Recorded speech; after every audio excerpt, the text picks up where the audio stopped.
Hi friends, मैं पंकज विश्वकर्मा एक बार बहुत बहुत स्वागत करता हूं आपका अपने YouTube channel quality management system पे। तो दोस्तों, आज हम आपके लिए सेशन लेके आए हैं MSIL VSA vendor system audit awareness training program. हाँ जी दोस्तों, आज के अपने इस सेशन में हम जानेंगे VSA के बारे में। VSA क्या होता है? Vendor system audit. तो आज हम VSA के बारे में जानेंगे कि MSIL VSA के मेन पिलर कौन कौन से होते हैं, what is tyre 1 and tyre 2 का मतलब क्या होता है, इंट्रोडक्शन अबाउट मेस, मेस के बारे में कुछ इंट्रोडक्शन लेंगे, बताएंगे आपको, एंड स्कोरिंग क्राइटेरिया क्या होता है ग्रीन, येलो एंड रेड का। Then all clauses of VSA क्या क्या होते हैं और उनके बारे में ब्रीफली डिस्कशन करेंगे। देन इसके क्रिटिकल क्लॉजेस क्या क्या होते हैं VSA के, और व्हाट इज स्पाइडर क्या होता है। इसमें VSA एक दिखाता है स्पाइडर मारुति, वो स्पाइडर का मीनिंग क्या होता है और कैसे बनाया जाता है, कैसे वर्क करता है। देन दोस्तों, साथ ही साथ awareness training for our clauses with documentation, और साथ ही साथ हम प्रैक्टिकल अवेयरनेस करवाएंगे आपको हर एक क्लॉजेस के बारे में VSA के, जो कि कैसे कैसे आप ऑडिटर को किन किन डॉक्यूमेंट्स के साथ में दिखा सकते हो, हर एक क्लॉज में क्या क्या रिक्वायरमेंट्स है VSA के। तो दोस्तों चलिए जानते हैं कि VSA के मेन पिलर कौन कौन से होते हैं।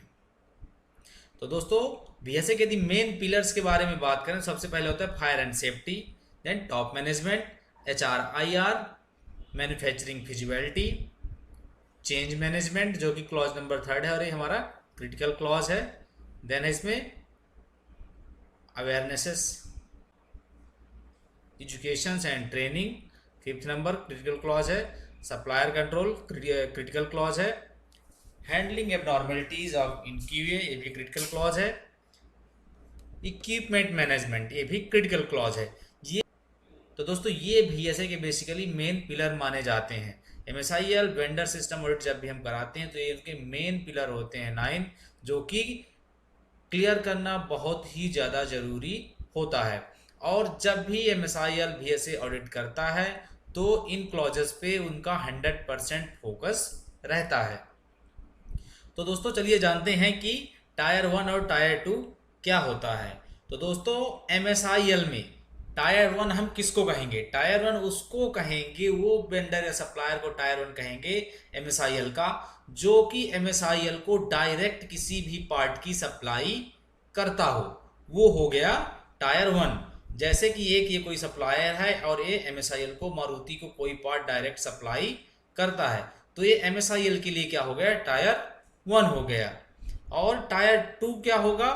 यदि मान लीजिए टायर 2, जो हमारा टायर 1 है, वो किसी और सप्लायर से प्रोडक्ट लेता है और फिर उसको MSIL को सप्लाई करता है, तो ये हो गया हमारा टायर 1। और ये जिससे कोई या तो पार्शियली ऑपरेशन करवाता है या पार्ट में कुछ फिनिशिंग करवाता है या कुछ भी करवाता है, पार्ट उससे लेता है खुद, फिर उसको फिनिश प्रोडक्ट बना के MSIL को देता है, तो MSIL के लिए ये टायर 2 हो गया और ये टायर 1 हो गया। इसी तरह टायर 3 भी है, यदि ये किसी से उसमें कुछ पार्शियल ऑपरेशन कराता है तो MSIL के लिए ये टायर 3 हो जाएगा। टायर 1 के लिए ये टायर 1 हो गया और MSIL के लिए टायर 1 हो गया, ये टीयर 2 हो गया। तो ये बेसिकली फंडा होता है टीयर 1 का और टीयर 2 का।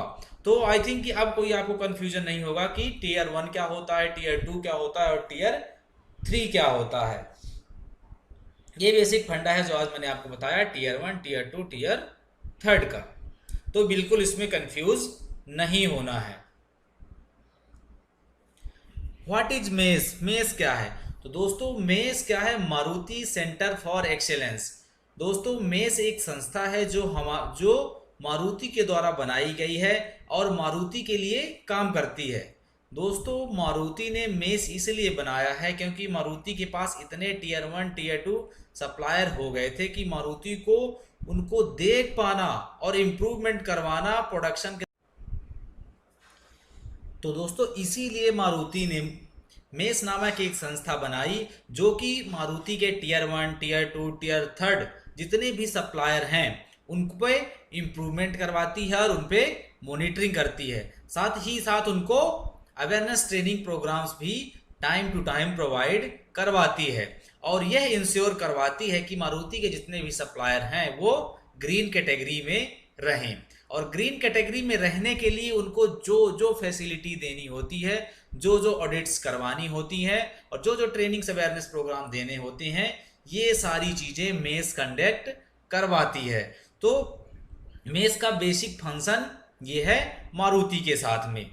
एंड दोस्तों, जो भी सप्लायर मारुति को डायरेक्ट सप्लाई कर रहे हैं, मतलब जो भी टियर 1 सप्लायर हैं, उनका ग्रीन कैटेगरी में होना बहुत ही ज़्यादा जरूरी है। और जो यदि ग्रीन में है वही मारुति को डायरेक्ट सप्लाई कर सकते हैं। तो अब जितने मारुति के टियर 2 सप्लायर हैं, टियर 3 सप्लायर हैं, मारुति सबको टियर 1 में लाना चाहती है। इसीलिए वो एक उसने सिस्टम चलाया है कि सारे भी सप्लायर मेरे ग्रीन कैटेगरी में होने चाहिए।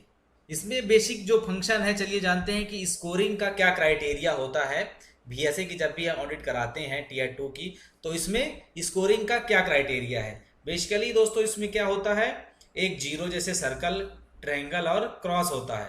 तो यदि आपको सर्कल मिलता है जहां पे, वहां पे क्या है +3 मिलेगा, मतलब सिस्टम डिफाइंड है और प्रॉपरली इंप्लीमेंटेड है।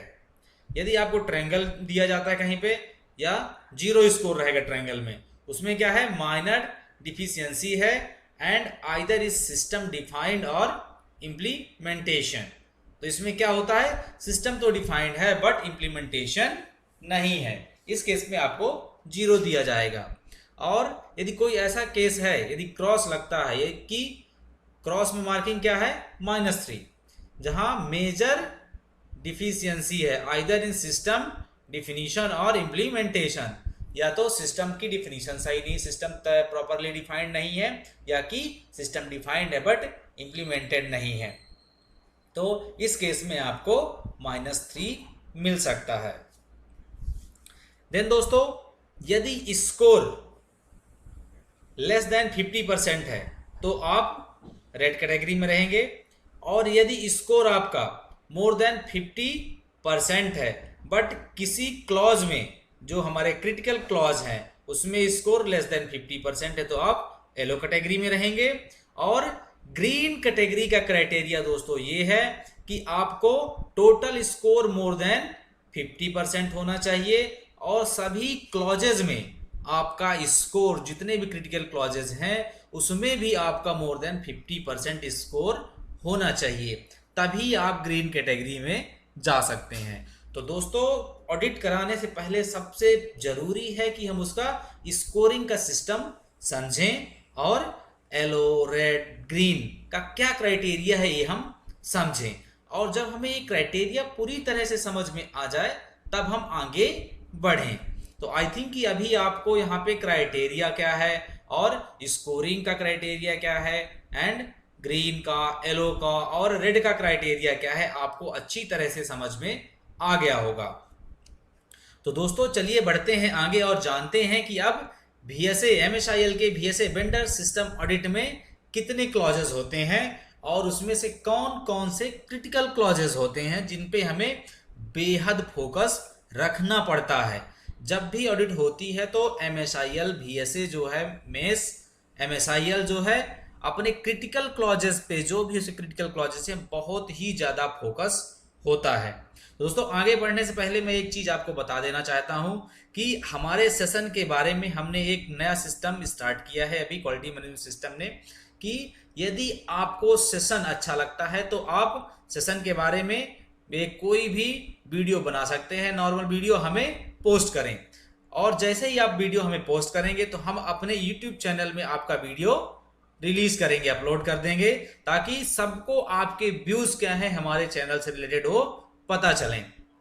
और इन फ्यूचर यदि आप हमारे कभी चैनल से जुड़ते हैं या कुछ परचेज करते हैं, तो यदि आपने फीडबैक दे रखा है, तो दोस्तों यदि हमारा वीडियो आपको अच्छा लगता है या जो भी आपका फीडबैक है, आप हमें फीडबैक अपना जरूर दें वीडियो बना के। आप जर्नल हमको व्हाट्सएप कर सकते हैं, इस नंबर पे कोई भी आप वीडियो बना के हमें इस पर पोस्ट कर सकते हैं, हम आपका वीडियो जरूर अपलोड करेंगे। और दोस्तों यदि आप हमारे नए व्यूअर हैं तो चैनल को आप सब्सक्राइब करना ना भूलिए। सबसे पहले आप चैनल को सब्सक्राइब कर लें और बेल आइकॉन का बटन प्रेस करके आप नोटिफिकेशन भी ऑन कर लें, ताकि हमारे हर एक वीडियो के अपडेट आपको इमीडिएट मिल जाया करे। और हाँ, वीडियो अंत तक जरूर देखें ताकि आप सारे कंटेंट्स आप अच्छे से समझ सकें, और वीडियो यदि अच्छा लगे तो उसको लाइक करना ना भूलें और अपने दोस्तों के साथ इसको जरूर शेयर करें। दोस्तों हमारा वीडियो 2 या 3 पार्ट में हो सकता है, क्योंकि मैं इसमें हर एक क्लॉज आपको अच्छे से एक्सप्लेन करके बताने वाला हूं, ताकि जब भी आप इम्प्लीमेंटेशन के लिए कहीं पे भी जाएं तो आपको कोई प्रॉब्लम इससे ना हो सके। और MSIL से रिलेटेड, मेस ऑडिट से रिलेटेड कोई भी आपको फॉर्मेट, SOP कोई भी जरूरत पड़ती है तो आप हमें नीचे दिए कॉन्टैक्ट पे कांटेक्ट कर सकते हैं। आपको मिनिमम प्राइस पे सारी चीजें प्रोवाइड करवा दी जाएंगी। तो दोस्तों चलिए आगे बढ़ते हैं और जानते हैं MSIL के सारे क्लॉजेस के बारे में। तो दोस्तों MSIL का VSA वेंडर सिस्टम ऑडिट का सबसे पहला क्लॉज होता है प्रोडक्शन प्रिपरेशन। सेकंड क्लॉज है regulation for initial production control, जिसको हम कहते हैं IPC।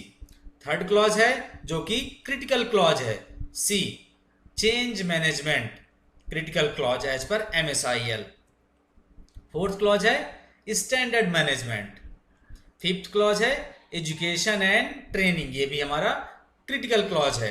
तो दोस्तों सिक्स्थ क्लॉज है quality and process verification. Seventh clause है जो कि क्रिटिकल क्लॉज है सप्लायर कंट्रोल। एट्थ क्लॉज है हैंडलिंग एबनॉर्मेलिटी इन क्वालिटी, ये भी हमारा क्रिटिकल क्लॉज है। नाइन्थ क्लॉज है 5S मैनेजमेंट। 10th क्लॉज है equipment inspection and equipment management. 11th clause है implementation of standards. 12th clause है product management and 13th clause है handling management and 14th clause है हमारा क्रिटिकल पार्ट मैनेजमेंट। और दोस्तों इसके अलावा 5 क्लॉज और भी हैं जो कि मैंने पहले आपको बता दिए थे, डिस्कस कर लिए थे। तो टोटल इसमें 19 क्लॉज होते हैं जो कि इंपॉर्टेंट हैं 14 क्लॉज, और वो अदर जो इसमें ऑडिट्स में कवर होते हैं वो 14 क्लॉज हैं, और अदर जो 5 क्लॉज हैं वो उसके लिए अलग ऑडिट कंडक्ट करवाता है MSIL। तो दोस्तों आज अब हम 1 to 1 हर एक क्लॉज के बारे में जानेंगे और उसमें ब्रीफ डिस्कशन करेंगे कि 1 क्लॉज बाय क्लॉज MSIL की क्या रिक्वायरमेंट है और उसके अगेंस्ट में हमें क्या क्या डॉक्यूमेंटेशन करना है और क्या क्या इंप्लीमेंटेशन दिखाना है। तो दोस्तों इसमें बेसिकली पूरे ऑडिट में 4-5 ही क्लॉज हैं जो कि क्रिटिकल क्लॉज हैं, और इस पे हमें बेहद फोकस रखना पड़ता है। और इसमें से यदि कहीं पे भी कोई एनसी लगती है तो समझ लीजिए कि आप ग्रीन में नहीं आने वाले हैं। तो हमारा फोकस होना चाहिए क्रिटिकल क्लॉज, तो हमारे पूरे 100% होने चाहिए। तो दोस्तों चलिए आगे बढ़ते हैं और जानते हैं प्रोडक्शन प्रिपरेशन के बारे में। तो इसमें यदि देखा जाए तो ऑडिटर की, मेस की क्या क्या रिक्वायरमेंट है मारुति की। पहली रिक्वायरमेंट इसमें क्या है, regarding implementation rules of production preparation. तो सबसे पहले आपका प्रोडक्शन प्रिपरेशन का रूल होना चाहिए। और इसमें ऑडिट क्राइटेरिया क्या है, do you define in the regulation following item for the production preparation, scope of part, responsibility of each department, control contents and items, do you define the importance level during production preparation of each products and clarify control item based on it। तो दोस्तों इसमें हमें जो documents prepare करने हैं और चीज़ें बतानी है कस्टमर को, उसमें क्या बताना है, procedure for new product development. तो इसको जो है MSIL IPP भी कहता है और इसको हम APQP भी कहते हैं, PPAP APQP। तो आपको सबसे पहले इसमें APQP का प्रोसीजर दिखाना है। Then procedure for any engineering change and process change, यदि कोई भी आपका ECN PCN का जो प्रोसीजर होगा वो बनाना है और आपको ECN PCN का प्रोसीजर दिखाना है। Then APQP matrix, standardize list of activity for each development phases. तो जो भी मैनुअल कहता है APQP का उसके अकॉर्डिंग आपको APQP मैट्रिक्स बनानी है। या आपके कंपनी में फेज 1 में कौन कौन सी एक्टिविटी होनी है, फेज 2 में कौन कौन सी एक्टिविटी होनी है और फेज 3 में कौन कौन सी एक्टिविटी होनी है, फेज 4 में कौन कौन सी एक्टिविटी होनी है, फेज 5 में कौन कौन सी एक्टिविटी होनी है। तो ये सारी स्टैंडर्डाइज होनी चाहिए और वो standardize activity time to time APQP matrix में फॉलो होनी चाहिए। देन दोस्तों आपको बनाना है list of development ECN PCN converted since last year. Last year में आपके जितने ईसीएन हुए हैं, पीसीएन हुए हैं, कोई पार्ट कन्वर्जन हुआ है, वो भी आपके पास में लिस्ट होनी चाहिए। तो ये था हमारा regarding implementation rules for production preparation.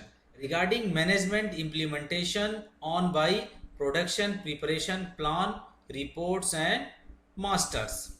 तो इसमें क्या कहता है, रिक्वायरमेंट्स क्या है आपकी, चेक पॉइंट्स।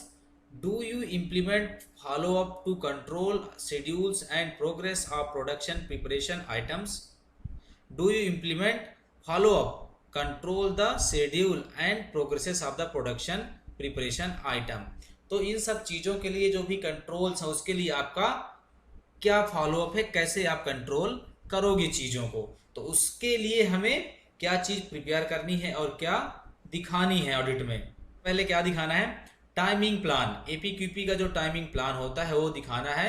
न्यू प्रोजेक्ट, कोई भी नया पार्ट यदि आपका चला है उसके लिए आप दिखा सकते हैं। कोई ईसीएन हुआ, कोई पीसीएन हुआ हो, कोई लास्ट ईयर में कोई पार्ट कन्वर्टेड हुआ हो।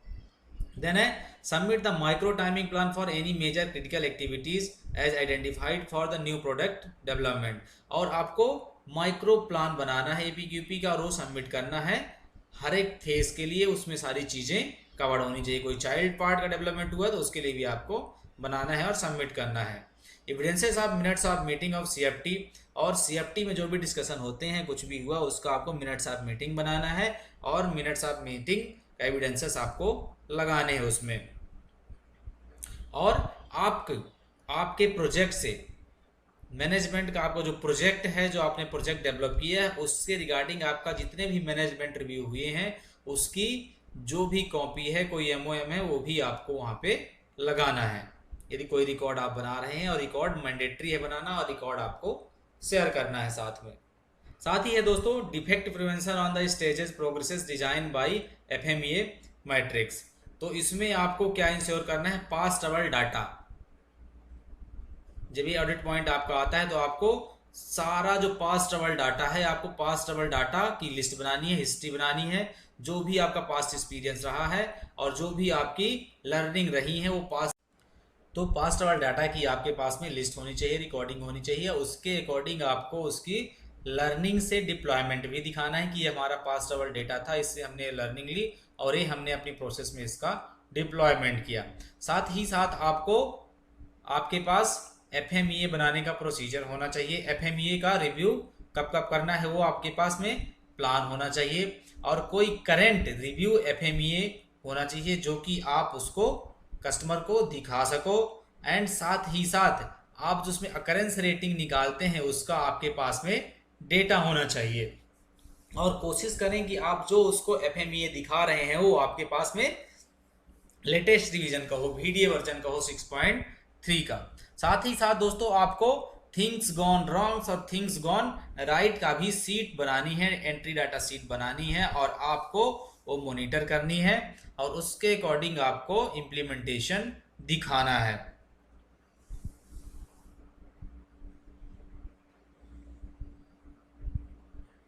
और साथ ही साथ आपको दिखाना है कि आप जो प्रोसेस से रिलेटेड चीजें हैं उनको कैसे आप वेरीफाई करते हो, उसके लिए आप कैसे रेडीनेस रखते हैं, उस चीज का आपको एसओपी दिखाना है। तो ये सारी चीजें थी दोस्तों प्रोडक्शन प्रिपरेशन से रिलेटेड। प्रोडक्शन प्रिपरेशन में यही सारी चीजें होती हैं, इससे बाहर आपसे वो कुछ नहीं पूछने वाला। तो ये सारी चीजें होनी चाहिए और आपको दिखाना है। तो आपको बेसिकली इंश्योर करनी है सबसे पहले एसओपी कि आपके पास में सारी एसओपी हो, स्टैंडर्ड ऑपरेटिंग प्रोसीजर हो, और उसके बाद में उनका इम्प्लीमेंटेशन जो आपने एसओपी में लिख रखा है वैसे ही इम्प्लीमेंटेशन। सेकंड है दोस्तों regulation for initial production control, जिसको बोलता है mess IPC, initial production control या इनिशियल पार्ट कंट्रोल। इसमें दो चीजें होती हैं, initial part control, initial production control. तो आईपीसी के केस में दोस्तों सबसे पहले आपको क्या करना है कि इनिशियल प्रोडक्शन कंट्रोल का आपके पास में प्रोसीजर होना चाहिए और उसके स्कोप में आपको क्लियरली डिफाइन करना है कि कि for new part and modification initial production control start date क्या है आपकी एसओपी में, कब से। तो स्कोप आपको बहुत ही अच्छे से डिफाइन करना है कि आप किसके लिए आईपीसी करोगे और किसके लिए आईपीसी नहीं करोगे। इनिशियल प्रोडक्शन कंट्रोल किस किस के लिए करोगे और किस किस के लिए नहीं करोगे। तो जब आपका एसओपी पूरा अच्छे से क्लियर होगा देन ही आप इसमें आगे बढ़ें, क्योंकि ये क्रिटिकल क्लॉज है और इसमें यदि आपका कहीं भी गलती निकलती है तो वहां पे आपकी एनसी लग जाएगी। तो आपको आईपीसी का सबसे पहले प्रोसीजर आपको बहुत ही 100% इंश्योर करना है। उसका जो आप स्कोप डिफाइन करोगे वो बहुत ही क्लियर डिफाइन करना है। इनिशियल प्रोडक्शन कंट्रोल का आपका पीरियड क्या रहेगा, किस किस के लिए आप आईपीसी करोगे, देन पर्सन रिस्पॉन्सिबिलिटी किसकी रहेगी, स्टार्ट डेट क्या रहेगी, एंड डेट क्या रहेगी, फिनिश की कंडीशन क्या रहेगी, उसमें आपका टर्म्स एंड कंडीशन क्या है, कितने पार्ट तक करोगे, कितने महीने तक करेंगे, ये सारी चीजें आपको इंश्योर करनी है। Then special control increase inspection increase sample size all stages incoming and process final. तो ये सारी चीजें दोस्तों आपको वहां पे इंश्योर कर लेनी है। आईपीसी से रिलेटेड यदि आपको कोई प्रोसीजर चाहिए, कोई आपको चेक शीट चाहिए या कुछ भी चाहिए, कंप्लीट सेट में आपको प्रोवाइड करवा दूंगा। यदि आपको लगता है कि आपके पास में नहीं है और आप इम्प्लीमेंट करना चाहते हैं, बिल्कुल माइनर चार्जेस में आपको सारा सेट मैं आपको प्रोवाइड करवा दूंगा। तो दोस्तों आईपीसी का फंडा यही है, सबसे पहले आपको प्रोसीजर बनाना है और उसके बाद में प्रोसीजर में सारा स्कोप अच्छे से आपको डिफाइन करना है और देन उसमें आपको आईपीसी स्टार्ट कब होगा, आईपीसी टर्मिनेट कब होगा, आईपीसी कौन करेगा, देन आईपीसी की टर्म्स कंडीशन क्या है। जब आईपीसी स्टार्ट होगा तो प्रोसेस में आपको क्या करना है, प्रोसेस ऑडिट करनी है, प्रोडक्ट ऑडिट करनी है, एसपीसी करना है, एमएसए करना है, पीपीएम का क्या क्राइटेरिया होना चाहिए, पीपीएम क्या क्राइटेरिया नहीं होना चाहिए, कस्टमर कंप्लेन जीरो होना चाहिए, रिजेक्शन आपका जीरो होना चाहिए, ये सारी टर्म्स कंडीशन आपको उसमें मेंशन करनी है। और जब भी स्टार्ट होगा आईपीसी तो आपको हर एक प्रोसेस की प्रोसेस ऑडिट करनी है, आपको एमएसए करना है, हर एक पार्ट का आपका एसपीसी करना है और ये सारे जिनके ट्रेंड्स रहेंगे ये सारे आपके इंक्रीजिंग ट्रेंड होने चाहिए। यदि पीपीएम का है तो पीपीएम जीरो। इसमें आपको आईपीसी के लिए स्टार्ट कब करोगे, इनिशिएशन सीट बनेगी, उसकी फिर टर्मिनेशन सीट बनेगी, उसमें सेफ्टी के साइन होंगे, ये सारी चीज़ें इसमें होती है और बहुत लंबा इसका लेंदी प्रोसीजर होता है और बहुत केयरफुली करना पड़ता है। क्योंकि पहला फेज इसमें क्या है, रेगुलेशन फॉर इनिशियल प्रोडक्शन, इसमें आपको रेगुलेशन करना है, इसमें सारे आपको रूल डिफाइन करने हैं, देन इम्प्लीमेंटेशन करना है, जो आपने यहाँ पे डिफाइन किया वो सारे आपके इम्प्लीमेंट होने चाहिए। तो ये बेसिक फंडा है आईपीसी का, इनिशियल प्रोडक्शन कंट्रोल का। आईपीसी क्या होता है, आईपीसी कब से स्टार्ट होता है, जब आपका आईपीपी खत्म होता है उसके बाद में आपका आईपीसी स्टार्ट है। Third change management, critical clause है एमएसआईएल का। चेंज मैनेजमेंट में हमारा क्या है, definition of the implementation of the change management, फिर definition and control method of the initiation initial part. दोस्तों चेंज मैनेजमेंट में पहले हमको एसओपी बनाना है और उसके बाद उसका कंट्रोल दिखाना है। तो चेंज मैनेजमेंट में दोस्तों सबसे पहले आपको क्या करना है, फोरम चेंज की आपको गाइडलाइन डिफाइन करनी है कि फोरम चेंज क्या क्या होते हैं। मेरे यहाँ मेरी कंपनी में प्लान चेंज किसको कहूँगा, अनप्लान चेंज किसको कहूँगा और मेरे प्लान चेंज में क्या क्या चीज़ें आएंगी, अनप्लान चेंज में क्या क्या चीज़ें आएंगी और मेरे मैन मशीन मटेरियल मेथड में क्या क्या चेंज हो सकते हैं, एबनॉर्मल सिचुएशंस मेरी क्या क्या हैं और यदि कोई ऐसी एबनॉर्मल सिचुएशंस मेरी होती है तो मुझे क्या क्या स्टेप्स लेने हैं, प्लान चेंज में क्या करना है, अनप्लान चेंज में क्या करना है, रेट्रोएक्टिव करना है, अप्रूवल करना है या कंटेनमेंट एक्शन लेना है। ये सारी चीज़ें आपको प्रोसीजर में पहले प्रॉपरली आपको डिफाइन करनी है। फोरम से रिलेटेड मैंने अलग से वीडियो बना रखा है, लिंक डिस्क्रिप्शन में आपको मिल जाएगा, तो वहां से आप दे सकते हैं। फोरम के लिए भी और एबनॉर्मलिटी हैंडलिंग्स के लिए भी मैंने अलग से सेपरेट वीडियो बना रखा है, तो वहां से आप देख लेंगे तो आपको और भी ज़्यादा क्लियर हो जाएगा कि फोरम क्या होता है और एबनॉर्मल सिचुएशंस को आपको हैंडल कैसे करना है। तो इसमें फोरम चेंज मैनेजमेंट में बेसिक्स यही है, आपको एसओपी डिफाइन करना है और हर एक चेंज को आपको प्रॉपरली कैप्चर करना है और उस पर एक्शंस लेना है और प्रॉपर तरीके से इसको मैनेज करना है, तभी जाके आपका ये क्लियर हो पाएगा। इसमें कहीं भी कोई भी गुंजाइश की क्षमता नहीं होनी चाहिए कि कहीं भी कोई गैप रह जाए। यदि कोई डाउट आपका होता है तो आप मेरे कॉन्टैक्ट पे पूछ सकते हैं। यहाँ पे डायरेक्ट आप मेरे को व्हाट्सएप कर सकते हैं, ईमेल कर सकते हैं, या कमेंट करके मेरे को पूछ सकते हैं। चेंज मैनेजमेंट में क्या यदि कोई दिक्कत आती है, आईपीसी में कोई दिक्कत आती है, मैं इसमें आपको बीएसए के से रिलेटेड यदि कोई भी आपको डाउट होता है तो मैं आपको 100% इसका रिजोल्यूशन आपको प्रोवाइड करवा दूंगा, और कोई भी आपको प्रॉब्लम नहीं होने पाएगी इस चीज़ में। देन दोस्तों fourth clause standard management. Standard management में दोस्तों यही है, पहला procedure to make process control standards QA process chart. तो हमें हर एक प्रोसेस के लिए सबसे पहले स्टैंडर्ड डिफाइन करने हैं कि हमारी सारी चीज़ें कैसे कैसे स्टैंडर्डाइज होंगी। तो इसमें क्या है, prepare control plan for all the parts manufactured by your company. जितने भी हमारे कंपनी में पार्ट्स बन रहे हैं उसके लिए हमारे पास कंट्रोल प्लान होने चाहिए। Mention both process and products characteristics on the control plan.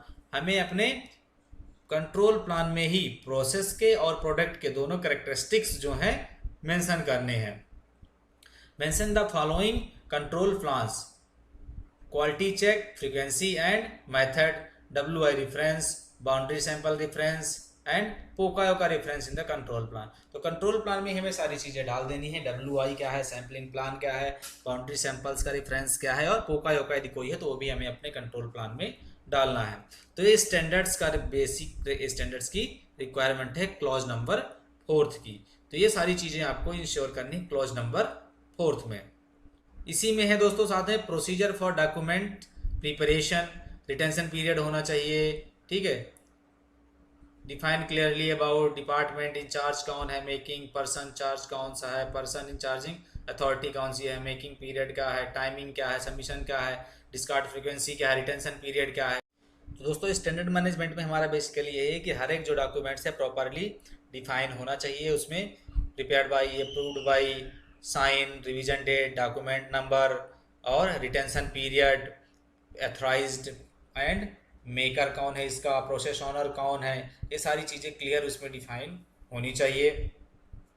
Then release date क्या है, लास्ट क्या है, एब्सोल्यूट कॉपी क्या है, WI नंबर क्या है, MSN प्लान क्या है, ठीक है, उसमें रिवीजन नंबर क्या है, लेटेस्ट रिवीजन क्या है, ये सारी चीज़ें क्लियरली डिफाइन होनी चाहिए। देन दोस्तों 5th क्लॉज है हमारा एजुकेशन एंड ट्रेनिंग, जो कि मारुति का क्रिटिकल क्लॉज है और बहुत डिफिकल्ट क्लॉज है। तो इस क्लॉज में मैं आपको सिंपल सा बता देता हूँ। सबसे पहले आपको एक एजुकेशन एंड ट्रेनिंग का प्रोसीजर होना चाहिए आपके पास में, जिसमें कि आपके सारे कंपनी के एम्प्लॉय कवर हों उस प्रोसीजर में, चाहे आपका स्टाफ लेवल हो, चाहे एसोसिएट लेवल हो, चाहे CL लेवल हो। और हर एक एम्प्लॉय की आपको, हर एक डिपार्टमेंट की, हर एक प्रोसेस की आपको स्किल मैट्रिक्स बनानी है, और आपको हर एक एम्प्लॉय की, हर एक डिपार्टमेंट की आपको TNI डिफाइन करनी है, ट्रेनिंग नीड आइडेंटिफिकेशन, और उस TNI के बेस में आपको सबको एजुकेशन एंड ट्रेनिंग प्रोवाइड करवानी है। और एजुकेशन एंड ट्रेनिंग जो आप प्रोवाइड करवाएंगे उसका आपके पास में रिकॉर्ड होना चाहिए, और स्किल मैट्रिक्स क्लियर आपकी सही होनी चाहिए। L1 क्या है, L2 क्या है, L3 क्या है और L4 क्या है। इसमें यदि आपको कोई हेल्प चाहिए तो आप मेरे को कांटेक्ट करके हेल्प ले सकते हैं। और इसमें जो बंदा जिसके लिए आप स्किल मैट्रिक्स डिफाइन करोगे उससे रिलेटेड सारी स्किल्स उसके स्किल मैट्रिक्स में कवर होनी चाहिए। ऐसा नहीं होनी चाहिए कि काम वो कोई और कर रहा है और उस स्किल मैट्रिक्स में आपने कुछ और डिफाइन कर रखा है। आपके न्यू जॉब ट्रेनी कवर होने चाहिए, उसमें कोई इंटर डिपार्टमेंट चेंज होता है तो वो कवर होने चाहिए, नए ट्रेनी आपके पास में आते हैं तो वो आपके कवर होना चाहिए, कोई एक्सपीरियंस बंदा आपका ज्वाइन करता है तो आपके SOP में कवर होना चाहिए, कोई CL आता है उसके लिए आपको कवर्ड होना चाहिए उस चीज़ में। तो ये सारी चीज़ें सबसे पहले आपको SOP में ही डिफाइन करा देनी है, और उसके बाद में आपको स्किल मैट्रिक्स बनाना है, TNI बनाना है, और उसके अकॉर्डिंग आपको वो प्लान करना है उसकी ट्रेनिंग्स का। ऑन जॉब ट्रेनिंग क्या है, डोजो ट्रेनिंग का क्राइटेरिया क्या है, ये सारी चीज़ें आपको स्किल मैट्रिक्स में पहले से डिफाइन करा देनी है। देन स्किल इवेल्युएशन का क्राइटेरिया क्या है आपका, 3 महीने, 6 महीने, साल या मंथली, वो सारी चीज़ें आपको उसमें पहले से ही डिफाइन करानी है इसमें प्रोसीजर में, और उसके अकॉर्डिंग आपको एग्जीक्यूशन करना है। स्किल मैट्रिक्स का फॉर्मेट चाहिए आपको, या कोई question L1 L2 L3 related question बनाने में कोई दिक्कत हो रही है, स्किल मैट्रिक्स बनाने में दिक्कत हो रही है, तो आप मेरी हेल्प ले सकते हैं और मैं आपको इमीडिएट उस चीज़ में सोल्यूशन प्रोवाइड करवा दूंगा। उससे लिए आपको टेंशन लेने की बिल्कुल ज़रूरत नहीं है। और APQP में यदि आपने किसी की ट्रेनिंग दिखा रखी है तो उसका ट्रेनिंग रिकॉर्ड आपके पास में ज़रूर होना चाहिए और मिलना चाहिए। और ये ट्रेनिंग्स जितनी भी होती हैं सारा HR डिपार्टमेंट यदि कंडक्ट करे तो उससे अच्छा कुछ नहीं होता है। और ट्रेनिंग का सारा रिकॉर्ड एक जगह होना चाहिए, या तो HOD के पास रहे, नहीं तो HR डिपार्टमेंट में रहे। ये दोस्तों क्रिटिकल क्लॉज है, इसमें एक गलती आते ही आप समझ लो कि आप LO में चले गए। तो इसलिए इसमें आपको 100% ध्यान देना चाहिए और कोई गलती की गुंजाइश नहीं छोड़नी चाहिए। बेसिक्स इसके मैंने आपको बता दिए। आपको SOP में बहुत ज़्यादा टाइम लगाना है बनाने में। SOP आपको बन जाएगा, उसके बाद में आपको सारी चीज़ें SOP के अकॉर्डिंग करते जाना है। स्किल मैट्रिक्स बनाना है और TNI निकालनी है, फिर उसका आपको क्या करना है, क्वेश्चन पेपर बनाने हैं, क्वेश्चन पेपर बना के उसका आपको रिव्यू करना है, देन स्किल का इवेल्युएशन करना है, फिर आपको स्किल मैट्रिक्स अपडेट करनी है और वो फ्रिक्वेंसी में आपको करते रहना है। ऑपरेटर ऑब्जर्वेंस यदि करना है तो आप ऑपरेटर ऑब्जर्वेंस करें। इंस्पेक्टर के लिए, इंस्पेक्टर के केस में आपको पॉइजन केक टेस्ट करना है तो पॉइजन केक टेस्ट कर सकते हैं। ऑब्जर्वेंस चाहें तो ऑब्जर्वेंस भी कुछ केस में होगा और पॉइजन केक टेस्ट भी कुछ केस में होगा, तो आप वहाँ से रेफरेंस लेके और सारी चीज़ें कर सकते हैं। ये मैंडेटरी चीज़ें हैं, यदि आपको MSIL की ऑडिट पास करनी है तो ये करनी ही पड़ेंगी। और रोल, रिस्पॉन्सिबिलिटी, अथॉरिटीज़ आपको हर एक बंदे की क्लियरली डिफाइन होनी चाहिए। जैसे कि यदि आपको हर एक बंदे की रोल, रिस्पॉन्सिबिलिटी, अथॉरिटी डिफाइन करनी है और यदि आपके पास में 10 बंदे हैं तो 10 को आपको रिस्पॉन्सिबिलिटी कैसे डिफाइन करनी है, आपको उनके डेजिग्नेशन बेस में उनकी रोल रिस्पॉन्सिबिलिटी डिफाइन करनी है। प्लस आपको यदि कोई आपका स्पेशल प्रोसेस है तो उसके लिए आपको स्पेशल ट्रेनिंग्स नीड आइडेंटिफाइड करनी है और उसके अकॉर्डिंग उसका एग्जीक्यूशन करना है। और यदि आपके कोई डिपार्टमेंट ऑब्जेक्टिव्स वगैरह हैं तो वो साथ के साथ उसको आपको मॉनिटर करते रहना है। तो ये सारी चीज़ें हैं जो आपको क्लॉज नंबर 5 में मॉनिटर करनी है और आपको इम्प्लीमेंट करवानी है। देन दोस्तों clause number 6, quality audits and process verification. तो क्वालिटी ऑडिट्स में दोस्तों बेसिकली यही आता है, इंटरनल क्वालिटी ऑडिट्स का प्रोसीजर होना चाहिए, उसका प्लान होना चाहिए जो भी आप इंटरनल ऑडिट्स कर रहे हो, और सर्टिफाइड ऑडिटर लिस्ट होनी चाहिए, ऑडिट चेक शीट होनी चाहिए, NC रिकॉर्डिंग का फॉर्मेट होना चाहिए, और जो भी ऑडिट्स करिए उसका NC सारी क्लोज होनी चाहिए। ये हमारी कोई भी कंपनी 2 शिफ्टों में चल रही है तो जो ऑडिट्स आप करोगे सारी दोनों शिफ्टों में कवर होना चाहिए। NC क्लोजर की टाइमिंग होनी चाहिए, सारी NC टाइम पे क्लोज होना चाहिए। एंड एविडेंसेस, जो भी आप NC क्लोज करोगे उसकी कन्फर्मिटी का आपको एविडेंसेस बाद में लगाना है। जो भी आप NC क्लोज करोगे वो वाई करके ही क्लोज करना है, वाई करके रूट कॉज निकाल के फिर उसका एक्शन प्लान करना है। इस तरीके से आपको सारी चीज़ें कवर करनी है। इसमें क्वालिटी ऑडिट्स में आपको प्रोडक्ट ऑडिट करनी है, प्रोसेस ऑडिट करनी है और लेयर ऑडिट करनी है। तो ये सारी चीज़ें हैं और इनके लिए आपको क्वालिफाइड ऑडिटर लिस्ट होनी चाहिए, सारे क्वालिफाइड होनी चाहिए, सारे ट्रेंड होने चाहिए, और क्वालिफाइड ऑडिटर लिस्ट में जितनी रिक्वायरमेंट हो सारी फुलफिल होनी चाहिए। ये सारी चीज़ें इसमें आपको ध्यान देनी है। देन दोस्तों जब भी कोई ऑडिट होती है उसमें प्रोसेस ऑडिट होती है उसमें कंट्रोल प्लान का रेफरेंस जरूर होनी चाहिए, कंट्रोल प्लान से होनी चाहिए। Process audit check sheet to confirm that the operator is following the instruction और अदर रूल्स। प्रोसेस ऑडिट में जरूर डालें कि ऑपरेटर जो है इंस्ट्रक्शन फॉलो कर रहा है कि नहीं कर रहा है। ये सारी चीज़ें दोस्तों इंश्योर करनी है आपको quality audits and process verification में। ये 6 नंबर में ऑपरेटर जो है सारी रिपोर्टें टाइम टू टाइम भर रहा है नहीं भर रहा है, अपना WI फॉलो कर रहा है नहीं कर रहा है, PPs को फॉलो कर रहा है नहीं कर रहा है, ये सारी चीज़ें देखनी है और इनको इंश्योर करवाना है। देन दोस्तों 7th number supplier control and जो है कि क्रिटिकल क्लॉज है। सप्लायर कंट्रोल में सबसे पहले क्या है, आपको न्यू सप्लायर सिलेक्शन का आपके पास में प्रोसीजर होना चाहिए, न्यू प्रोडक्ट डेवलपमेंट का आपके पास में प्रोसीजर होना चाहिए। तो सप्लायर सिलेक्शन का एंड सप्लायर इवेल्युएशन का आपके पास में प्रोसीजर होना चाहिए। Adherence of the new supplier selection procedure और उसका अडेरेंस प्रोसीजर के हिसाब से होना चाहिए। प्रोसीजर फॉर सप्लायर रैंकिंग के लिए आपके पास प्रोसीजर होना चाहिए। Adherence of the supplier rank और उसको अडेयर होना चाहिए। Action plan and it's implementation for improvement of the worst supplier, यदि कोई आपने वर्स्ट सप्लायर निकाला है तो उसका एक्शन प्लान होना चाहिए। सप्लायर ऑडिट की चेकशीट होना चाहिए और सप्लायर ऑडिट का प्लान होना चाहिए। प्लान के अकॉर्डिंग आपकी सारी ऑडिट्स कंप्लीट होनी चाहिए। जो आपने ऑडिट करी है उसमें जो एनसी निकली है वो सारी एनसी क्लोज होना चाहिए। एनसी क्लोज करने की प्रॉपर टाइमिंग होनी चाहिए, टाइम में सारी एनसी क्लोज होनी चाहिए। यदि कोई सप्लायर की एनसी क्लोज नहीं है तो उसका एक्शन प्लान होना चाहिए। और सप्लायर ये पीपीएम की रेटिंग होना चाहिए, सप्लायर रेटिंग होना चाहिए। यदि कोई आपका सप्लायर रेटिंग से नीचे आता है तो उसके लिए एक्शन प्लान होना चाहिए। यदि पीपीएम किसी सप्लायर का हाई है तो उसके लिए आपके पास में एक्शन प्लान होना चाहिए। अप्रूव्ड वेंडर लिस्ट होनी चाहिए, के पास में AY होना चाहिए हर एक सप्लायर के पास। आप कोई भी पार्ट लेते हैं हर एक 100% पार्ट का आपके पास में AY होना चाहिए, एग्रीमेंट होना चाहिए सप्लायर के पास। साथ में IPC का प्रोसीजर जो है सप्लायर के साथ में शेयर होना चाहिए, वो फॉलोड होना चाहिए। फोरम चेंज मैनेजमेंट वहाँ पे पूरा इम्प्लीमेंट होना चाहिए सप्लायर एंड पे। तो दोस्तों ये सारी चीज़ें हैं जो कि सप्लायर एंड पे भी आपको इंश्योर करनी है और मॉनिटर करनी है। ये आपका क्रिटिकल क्लॉज है और इसमें बहुत ही टफ ऑडिट करता है MSIL, तो इसमें आपको 100% नंबर लाने हैं तभी जाके आपकी बात बन पाएगी ग्रीन के लिए। और इसमें इतना डरने वाली कोई बात नहीं है, आराम से क्लियर होता है सारी चीज़ें। बस आपको सबसे पहले प्रोसीजर क्लियरली डिफाइन करने हैं हर एक चीज़ के, और प्रोसीजर के अकॉर्डिंग आपको सारी चीज़ें इम्प्लीमेंट करवानी है। यदि आपको इम्प्लीमेंटेशन में कोई दिक्कत आ रही है, प्रोसीजर बनाने में कोई दिक्कत आ रही है, तो आप मेरे से हेल्प ले सकते हैं, कंसल्टेंसी ले सकते हैं। और कंसल्टेंसी बहुत ही माइनर चार्जेस में आपको प्रोवाइड करवा दूंगा। आपके पास में आउटसोर्स प्रोडक्ट जितने हैं उसके कंट्रोलिंग का प्रोसीजर, एनसी हैंडलिंग का प्रोसीजर होना चाहिए। डिलीवरी रेटिंग कम होती है उसके लिए आपके पास प्रोसीजर होना चाहिए और उसमें सारी चीज़ें गाइडलाइन डिफाइन होनी चाहिए।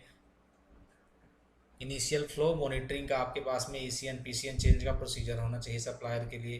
तो ये सारी चीज़ें आपको ध्यान देनी है सप्लायर के control. 8 number clause, handling abnormalities in quality.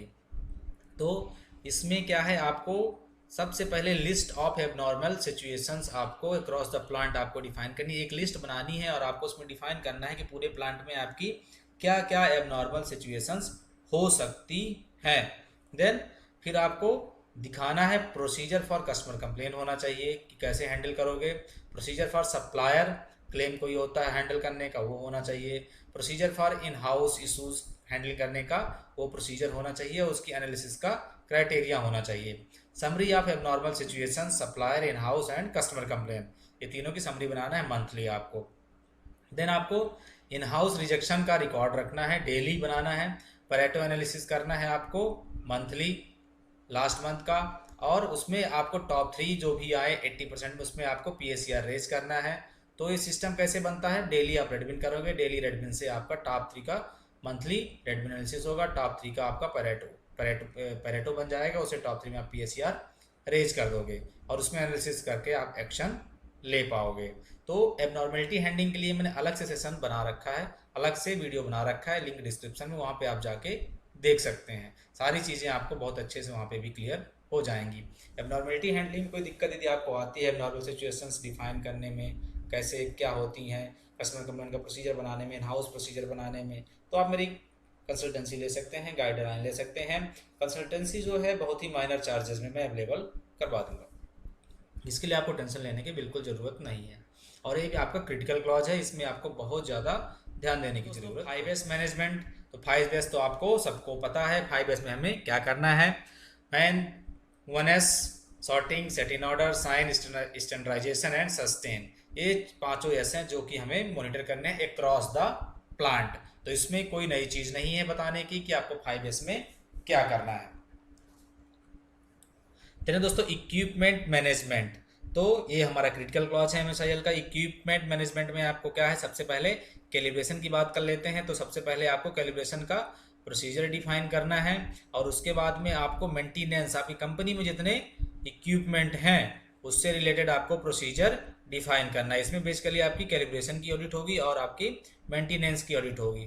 तो कैलिब्रेशन का प्रोसीजर जो है, कैलिब्रेशन सारे आपको जितने भी इंस्ट्रूमेंट हैं वो सारे थर्ड पार्टी कैलिब्रेशन होने चाहिए। जितने भी आप कैलिब्रेट करवाओगे सारे NABL के थ्रू होने चाहिए और NABL के लोगो सर्टिफिकेट में होने चाहिए। सारे इंस्ट्रूमेंट ओके होने चाहिए, जो भी सर्टिफिकेट आएगा वो आपके थ्रू वेरीफाइड होना चाहिए, और उसके पास में इंस्ट्रूमेंट का क्राइटेरिया होना चाहिए सेलेक्ट ओके करने का, एरर का, कि इतना एरर एक्सेप्टेड है और इतना एरर एक्सेप्टेड नहीं है।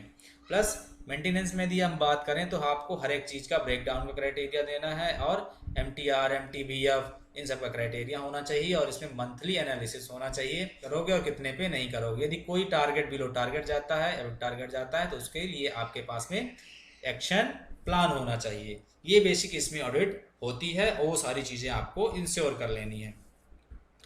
स्पेयर पार्ट की लिस्ट होनी चाहिए, PM का प्लान होना चाहिए, प्लान के अकॉर्डिंग एडहेरेंस होना चाहिए, MTR MTBF का जो आपका टारगेट है वो सारे टारगेट में होना चाहिए। यदि टारगेट में कुछ नहीं है तो उसके लिए आपके पास में एक्शन प्लान होना चाहिए। यदि कोई टाइम बियॉन्ड है उसके लिए आपके पास में प्लान होना, सारे मंथली जितने भी एक महीने में पूरे ब्रेकडाउन आए हैं उनका आपको मंथली एनालिसिस करना है, सारे ब्रेकडाउन आपको रिकॉर्ड करने हैं, पोका की लिस्ट होनी चाहिए, और सारे ब्रेकडाउन का एनालिसिस होना चाहिए, मंथ के लास्ट में भी एनालिसिस होना चाहिए, और जो भी एक्शन लोगे उसका आपका हॉरिजॉन्टल डिप्लॉय होनी चाहिए। आपके पास में क्रिटिकल स्पेयर पार्ट की लिस्ट होनी चाहिए। ये सारी बेसिक्स रिक्वायरमेंट्स हैं जो कि होनी चाहिए, और यदि कुछ नहीं है तो आपको कर लेनी है। और यदि कोई इसके बाद भी आपको डाउट लगता है तो आप थर्ड पार्टी ऑडिट करवा सकते हैं, कंसल्टेंसी ले सकते हैं, और बात करके अपनी समस्या का समाधान ले सकते हैं। देखें दोस्तों, clause number 11 implementation of standards. इसमें आपको इम्प्लीमेंटेशन ऑफ स्टैंडर्ड्स में क्या करना है, सारे प्रोवाइड हर एक प्रोसेस में आपको WI प्रोवाइड करवाने हैं, और उनके अकॉर्डिंग ही आपको इंश्योर करना है कि हमारे जो हमने WI बनाए हैं, अपने प्रोसेस में प्रोवाइड करवाए हैं, उनके अकॉर्डिंग हमारे सारे एरियाज में वर्क हो रहा है कि नहीं हो रहा है। ये चीज़ें इस क्लॉज में आपको इंश्योर करनी है। देन दोस्तों, प्रोडक्ट मैनेजमेंट में आपको एडहेरेंस ऑफ द फीफो देखना है, रॉ मटेरियल में, BOP में, स्टोर्स में, हर एक प्रोसेस में आपका फीफो जो है फॉलोड है कि नहीं है। System defined for the recording the production data, और जो भी प्रोडक्शन डाटा है उसके लिए सिस्टम डिफाइंड है कि नहीं है। सिस्टम डिफाइंड है तो प्रोडक्शन का डाटा रिकॉर्ड हो रहा है कि नहीं हो रहा है। सारी चीज़ें प्रॉपरली ट्रेसेबल हैं कि नहीं है। ट्रेसेबिलिटी का आपका सिस्टम क्या है, और ट्रेसेबिलिटी हर एक जगह है कि नहीं है। कोई पार्ट ओके होता है तो उसके लिए क्या ट्रेसेबिलिटी है, ओके होता है तो उसके लिए आपको क्या ट्रेसेबिलिटी है, कोई आपका सस्पेक्टेड है तो उसके लिए क्या ट्रेसेबिलिटी है, और पूरे ओवर थ्रू आप क्या ट्रेसेबिलिटी मेंटेन करते हैं। ये सारे चीज़ आपके पास में होना चाहिए। कोई पार्ट रिवर्क हो रहा है तो उसके लिए क्या ट्रेसेबिलिटी है, यदि कोई पार्ट रिपेयर हो रहा है तो उसके लिए आपके पास क्या ट्रेसेबिलिटी और क्या रिकॉर्ड है। तो इन सारी चीज़ को ट्रेसेबिलिटी और रिकॉर्ड आपको मेंटेन करने हैं। आपको अपने प्रोसेस में कहीं भी कोई पार्ट रखा है तो उसको देख के पता चले ओके है नॉट ओके है, और जजमेंट आपके क्लियर होने चाहिए। और सारे इन सारी चीज़ों के लिए आपके पास में सिस्टम होना चाहिए, रिपेयर, ओके, NG, ट्रेसेबिलिटी का प्रोसीजर, SOP, ये सब के SOP और SOP के अकॉर्डिंग आपकी अडेरेंस। यदि किसी चीज़ के SOP में आपको कोई दिक्कत लगती है तो आप मेरे से पूछ सकते हैं, और आपको इमीडिएट मैं सारी चीज़ें प्रोवाइड करवा दूंगा। देन दोस्तों, 13th नंबर हैंडलिंग मैनेजमेंट। तो हैंडलिंग मैनेजमेंट में आपको बेसिकली क्या ध्यान देना है, बिन्स, ट्रॉली मैनेजमेंट, ठीक है, कि बिन ट्रॉली पूरी कंपनी बहुत ज़्यादा होती है तो उनका मैनेजमेंट आप कैसे करोगे। पैकिंग स्टैंडर्ड्स क्या हैं आपके, सारे जितने भी पार्ट हैं उनके लिए अलग पैकिंग स्टैंडर्ड हैं कि नहीं है, सारे फॉलोड हो रहे हैं कि नहीं हो रहे हैं, जो बिन है प्रॉपरली क्लीन हो रही है नहीं हो रही हैं, उनकी रिपेयरिंग हो रही है कि नहीं हो रही है, उनके लिए SOP क्या है, SOP फॉलो हो रहा है कि नहीं हो रहा है, कहीं कोई डैमेज बिन तो ट्रॉली तो यूज़ नहीं हो रही है जिससे कि कोई प्रॉब्लम हमारे प्लांट में क्रिएट हो जाए। ये सारी चीज़ आपको हैंडलिंग मैनेजमेंट में इंश्योर करनी है। देन आता है दोस्तों क्रिटिकल पार्ट मैनेजमेंट, इसको MSL कहते हैं मारुए पार्ट मैनेजमेंट। तो मारुए पार्ट मतलब जो सेफ्टी क्रिटिकल जो पार्ट होते हैं वो मारुए पार्ट बोले जाते हैं। तो आई थिंक कि बहुत ही कम कंपनियां होती हैं जो मारुए पार्ट्स बनाती हैं। तो मारुए पार्ट्स के लिए अलग से गाइडलाइन होती है। Check the proper packing condition for the avoid damage during internal movement and also during dispatch to customer.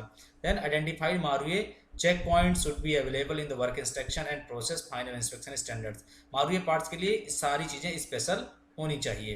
Then मारुए station होना चाहिए, ऑपरेटर उसके बारे में ट्रेंड होना चाहिए और अथॉराइज होना चाहिए कोई भी डिसीजन लेने के लिए, ठीक है। कैरी आउट मारुए operation should be identified as the shop floor, जहाँ पे मारुए पार्ट चलता है उसके लिए स्टेशन होना चाहिए प्रॉपर, वहाँ पे आइडेंटिफाइड होना चाहिए। मारुए के अकॉर्डिंग जो ऑपरेटर है उसको ट्रेंड होना चाहिए, सारी गाइडलाइंस उसके अकॉर्डिंग डिफाइन होना चाहिए, उसके लिए SPC CPCP के जो भी डिफाइंड है वो होना चाहिए। और ऑपरेटर की स्किल्ड में मारूए पार्ट के अकॉर्डिंग उसका जो स्किल्स लेवल है वो अपडेट होना चाहिए। तो ये सारी चीज़ें दोस्तों होती हैं मारूए पार्ट से रिलेटेड। यदि कोई कंपनी मारूए पार्ट बनाती है तो इसके लिए बहुत ही ज़्यादा केयरिंग होती है और बहुत ही ज़्यादा केयर रखनी पड़ती है मारूए पार्ट के लिए, क्योंकि सेफ्टी क्रिटिकल होता है। तो दोस्तों ये था अभी तक 14 क्लॉज के बारे में, MSIL के BSA वेंडर सिस्टम ऑडिट के बारे में 14 क्लॉज आज हमने कवर किए हैं। तो दोस्तों इन क्लॉजेस के बारे में कहीं भी आपके दिमाग में कोई भी हल्का सा भी यदि डाउट होता है तो आप मेरे से इमीडिएट बेझिझक कभी भी कॉल करके, फ़ोन करके या व्हाट्सएप करके पूछ सकते हैं। आप मेरे को मेल कर सकते हैं या आप कमेंट करके आप मेरे से पूछ सकते हैं। तो दोस्तों आई थिंक कि आज का हमारा ये सेशन MSIL BSA ऑडिट का आप लोगों को बहुत ही अच्छा लगा होगा।